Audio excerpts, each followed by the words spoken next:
మధుమేహ పుండ్లకు గులాబీ లేపనం. మృదువైన గులాబీ రేకులతో మధుమేహం మూలంగా పాదాలకు సడే పుండ్లు నయమైతే అసలు ఎలా ఉంటుంది? ఇది ఊహ కాదు, నిజంగానే సాధ్యమని శివనాడర్ యూనివర్సిటీ ఐఐటి కిలాయ్ పరిశోధకులు నిరూపించారు. గులాబీ రేకుల నుంచి సంగ్రహించిన అతి సూక్ష్మమైన మొక్కలు ఆర్గవి, యూరియా, సిట్రిక్ ఆమ్లం వంటి సాధారణ పదార్థాల నుంచి తీసిన కర్బన రేణువులు అంటే సిడి సమ్మేళనంతో వినూత్న ద్రవ జిగురును తయారు చేశారు. దీన్ని పుండ్ల మీద నేరుగా లేపనం చేస్తే చాలు, నయం చేసే రసాయనాలు, బ్యాక్టీరియాను నిర్మూలించే కారకాలు నెమ్మదిగా విడుదలవుతాయి.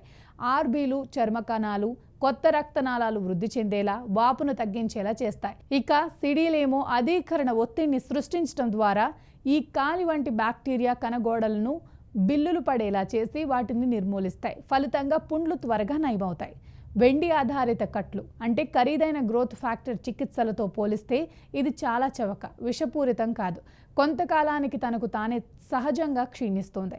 ఈ గులాబీ రేకులు లేపనాన్ని మధుమేహం గల ఎలుకల పుండ్ల మీద పరీక్షించగా మంచి ఫలితం కనిపించింది. పుండ్లు 50 నుంచి 70% ఎక్కువ వేగంగా నయమవుతున్నాయి.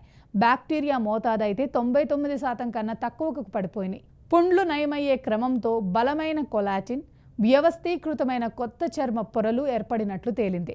అంటే మచ్చలు పడకుండా పుండ్లను నయం చేస్తుందన్నమాట.